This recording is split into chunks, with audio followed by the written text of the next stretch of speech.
Bismillahirrahmanirrahim. Assalamualaikum warahmatullahi wabarakatuh. Ayo kita sama-sama mulakan kelas kita dengan sama-sama membaca surah Al-Fatihah. 1, 2, mula.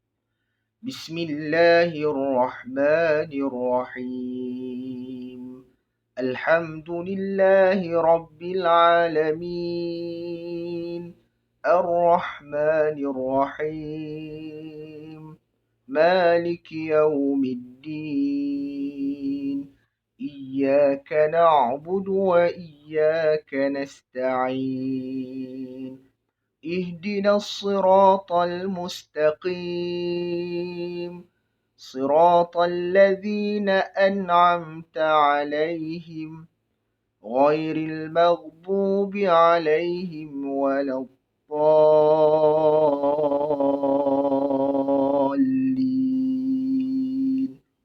Amin. Okey, baik.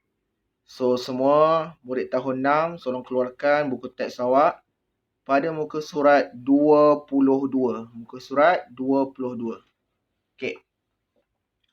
Okey, kita masih lagi di dalam tajuk hukum ra, kan? Seperti mana yang awak tahu, di dalam tajuk hukum ra ini kita ada 3 unit, kan? Unit yang pertama, ra tebal ataupun ra tafkhim. Unit kedua, kita belajar tentang ra tarqiq ataupun ra nipis. Manakala hari ini kita akan masuk pada unit yang ketiga, iaitu ra yang dibaca secara dua wajah. Dibaca dengan dua wajah, tebal atau nipis. Selalu orang tersilap, dia tulis apa? Tebal dan nipis. Salah Kita tak boleh baca tebal dan nipis dalam satu masa yang sama. Siapa yang boleh buat tu, kita suruh dia jumpa doktor. Tak boleh. Dia mesti satu je. Tebal atau nipis. Kalau awak baca tebal, tebal. Kalau nipis, nipis. Cuma untuk unit 3 ni, awak boleh baca dua-dua. Bermakna salah satu. Boleh pilih salah satu. Nak pilih tebal pun boleh. Nak pilih nipis pun boleh. Kalau sebelum ni, kalau kita belajar ra tafkhim, bermakna kena baca tebal je. Tak boleh baca nipis. Kalau kita belajar ra tarqiq, kena baca nipis saja. Tak boleh tebal. Tapi untuk dua wajah, boleh pilih salah satu. Nak tebal boleh. Nak nipis pun boleh. Okay, kita tengok sekejap. Perhati dan baca. Okay, a'udzubillahi minasyaitanirrajim. فانفلق فكان كل فرق كالطود العظيم صدق الله العظيم. Okay, dalam ayat ni ada tak huruf ra? Kita tengok dulu, ada tak huruf ra? Okay, huruf ra ada tak? Ada Okay, kat mana huruf ra? Dekat perkataan. Sekejap. Okay. Firqin. Sekejap. Firqin. Okay, firqin. Okay. Dekat perkataan firqin ni kita boleh baca dengan dua wajah. Sebab apa kita boleh baca dengan dua wajah dekat sini? Okay, nanti kita akan tengok sebab-sebab dia. Bermakna dekat firqin ni, tadi Ustaz baca secara tebal ke nipis? Secara tebal. Ustaz juga boleh baca secara nipis. Kullu firqin. Boleh juga. Itu secara nipis. Ataupun secara tebal. Kullu firqin. Firqin. Itu tebal. Kalau nipis, firqin. Nampak tak beza dia? Nampak kan? So, dekat firqin ni kita boleh baca dua. Kenapa? Itu yang kita nak belajar hari ni. Kenapa firqin ni salah satu contoh yang kita boleh baca. Tebal pun boleh, nipis pun boleh. Tak ada masalah. Okay, sekarang kita tengok dekat bawah. Kita baca sama-sama. Apakah sebab-sebab ra dibaca dua wajah? Ni sebab-sebab dia ni. Okay, dekat bahagian kanan ini adalah sebab-sebab dia. Manakala sebelah kiri ni ialah misal dia. Okay, kita akan tengok dulu kepada sebab-sebabnya dulu. Sebab-sebabnya dulu. Okay, baik. Kita tengok. Apakah sebab dia boleh baca dua wajah? Yang pertama, ra yang diwaqafkan. Okey, ra diwaqafkan. Itu yang pertama. Kemudian sebelum ra terdapat huruf isti'la yang mati. Okey, ra tadi diwakafkan. Selepas diwakafkan huruf sebelum dia tu. Sebelum huruf ra itu huruf apa? Kena ada huruf isti'la yang mati. Okey, nanti Ustaz akan ulang balik Okey, seterusnya. Dan sebelum huruf isti'la terdapat huruf berbaris bawah. Okey, huruf ra diwakafkan, sebelum dia tu ada huruf isti'la yang mati. Manakala sebelum huruf isti'la yang mati tadi tu ada apa? Huruf berbaris bawah. So dia ada 3 perkara kat sini. 3 perkara tu apa dia? Yang pertama, ra diwakafkan. Yang kedua, sebelum ra terdapat huruf isti'la yang mati. Dan yang ketiga, perkara ketiga ialah sebelum huruf isti'la terdapat huruf berbaris bawah.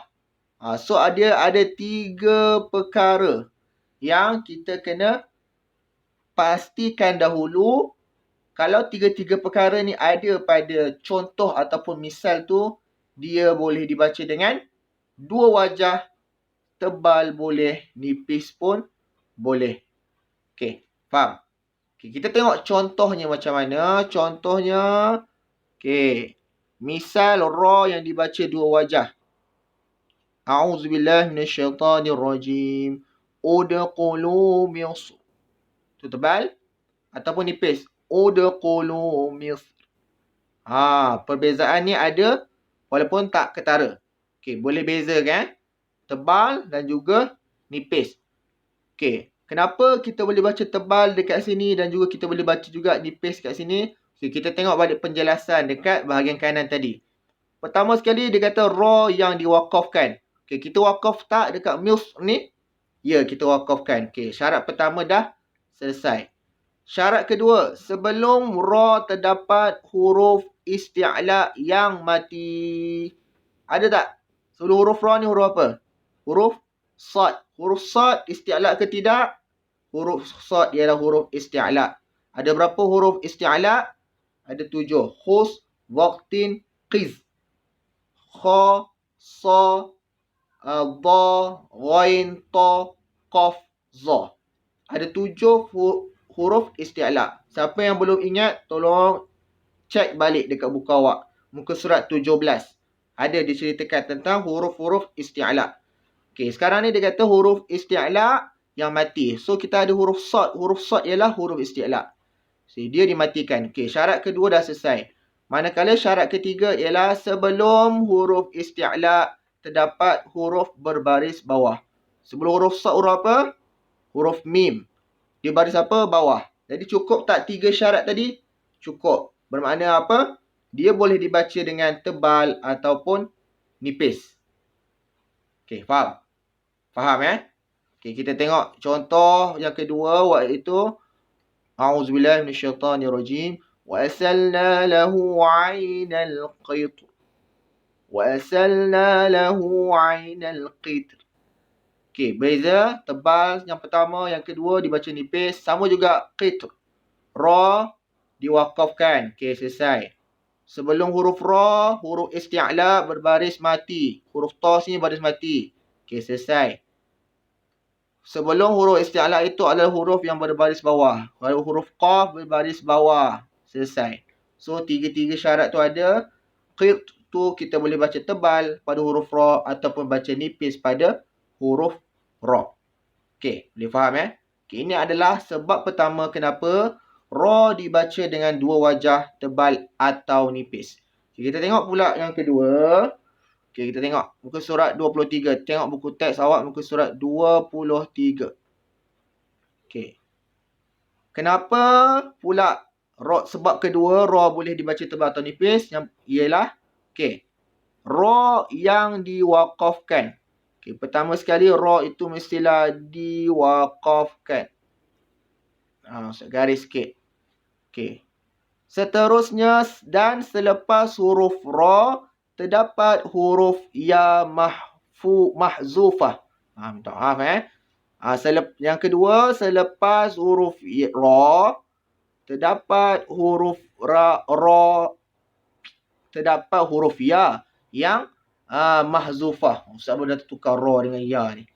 Okey Okey, ada dua syarat. Yang pertama, yang kedua. Okey. Ra diwakafkan. Kita tengok.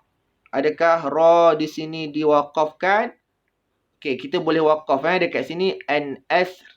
Kalau kita nak wakaf, kita wakaf kat situ. Sama juga yang kedua, wal-laili idza yasr. Kita boleh wakafkan kat sini. Okey, selesai yang pertama. Yang kedua, selepas ra terdapat huruf ya mahzufah, iaitu ya yang dibuang pada tulisan. Okey, kalau awak tengok dekat dalam ni kan, dekat dalam buku teks awak ni, an-asri. Okey, selepas huruf ra ni ada huruf ya tak? Tak ada. Selepas huruf yang kedua ni, yasri ni, selepas huruf ra ni ada huruf ya tak? Tak ada. Sebab apa tak ada huruf ya pada tulisan? Kerana kedua-dua ya ini kita sebut ya mahzufah. Ya yang dibuang pada tulisan. Sebenarnya kalau awak nak tahu, an-asri sebenarnya selepas huruf ra tu ada huruf ya. Yang maksurah macam ni. Sama juga iza yasri ni, selepas huruf ra ni ada huruf ya sepatutnya. Yasri. Tetapi kedua-duanya telah mahzufah, iaitu dibuang pada tulisan. Tak ada tulisan, tak ada. Kalau awak nampak ada huruf ya kat sini, bermakna salah tulisan tu. Sepatutnya tak ada huruf ya pada tulisan kedua-dua misal ini. So apabila ra itu diwakafkan, lepas tu selepas huruf ra tu terdapat ya mahzufah, ya yang dibuang pada tulisan. Di sini kita boleh baca dua wajah. Tebal pun boleh, nipis pun boleh. Okey, boleh faham ya?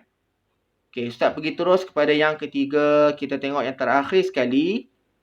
Kenapa ra boleh dibaca dengan dua wajah, tebal dan juga nipis? Yang ketiga kerana ra yang mati. Itu yang pertama. Ra yang mati bertemu huruf isti'la berbaris bawah. Ini adalah jawapan kepada persoalan yang Ustaz tanya pada awal kelas tadi. Firqin kan? Awak tanya kenapa baca tebal boleh, nipis pun boleh. Sepatutnya baca apa? Tebal atau nipis? Yang kita belajar sebelum ni lah. Kita belajar sepatutnya baca secara nipis. Sebab ra, firqin, ra, mati sebelumnya berbaris kasrah. Betul tak? Sepatutnya firqin tu nipis lah Ustaz. Kenapa nak baca tebal pula? Ini adalah penerangan dia. Kenapa kita baca dengan tebal pun boleh, nipis pun boleh. Kerana apa? Ra tadi tu, firqin tu, dia mati. Pertama sekali dia kena mati. Dan dia bertemu dengan huruf isti'la berbaris bawah. Sebab tu Ustaz suruh awak ingat betul-betul huruf isti'la ni. 7 huruf tu. Kalau tak, ketiga-tiga contoh ni awak payah nak faham dan ingat. Kalau awak tak ingat apa itu huruf isti'la. So ra mati ni dia bertemu dengan huruf qaf. Huruf qaf huruf apa? Huruf isti'la.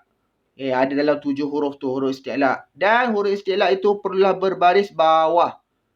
Firqin, qin tu baris bawah. So selesai syarat yang pertama. Syarat yang kedua pula ialah huruf sebelum ra berbaris bawah. Dekat sini huruf ra sebelum dia huruf apa? Kat firqin tu huruf fa. Kan? Fa tu berbaris apa? Berbaris bawah. Jadi firqin adalah contoh bagi misal yang mana kita kena baca sama ada secara tebal ataupun nipis. Boleh faham atau tidak? Kalau tak faham tak apa. Mungkin benda ni baru bagi awak. Kita akan perkemaskan dari semasa ke semasa melalui nota dan juga latihan.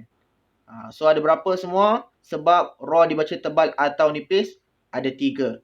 Boleh baca semula pada muka surat 22 dan juga muka surat 23. Semoga video ini bermanfaat untuk pembelajaran awak semua. Wallahu a'lam. Wassalamualaikum warahmatullahi wabarakatuh.